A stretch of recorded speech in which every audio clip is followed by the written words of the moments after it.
In this video, I'll show you how to find your X username using your email address quickly and easily.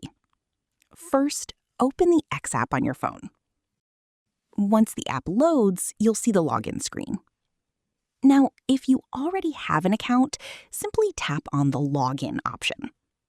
Or you can simply log into your account with your email and enter your password. Here, I already have an account, so I'll simply tap in.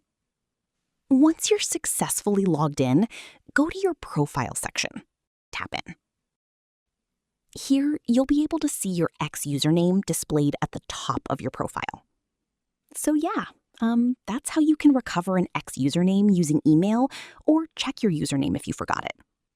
This method works on both Android and iPhone, and it's the easiest way to find an X account username without needing extra tools. And that's pretty much it.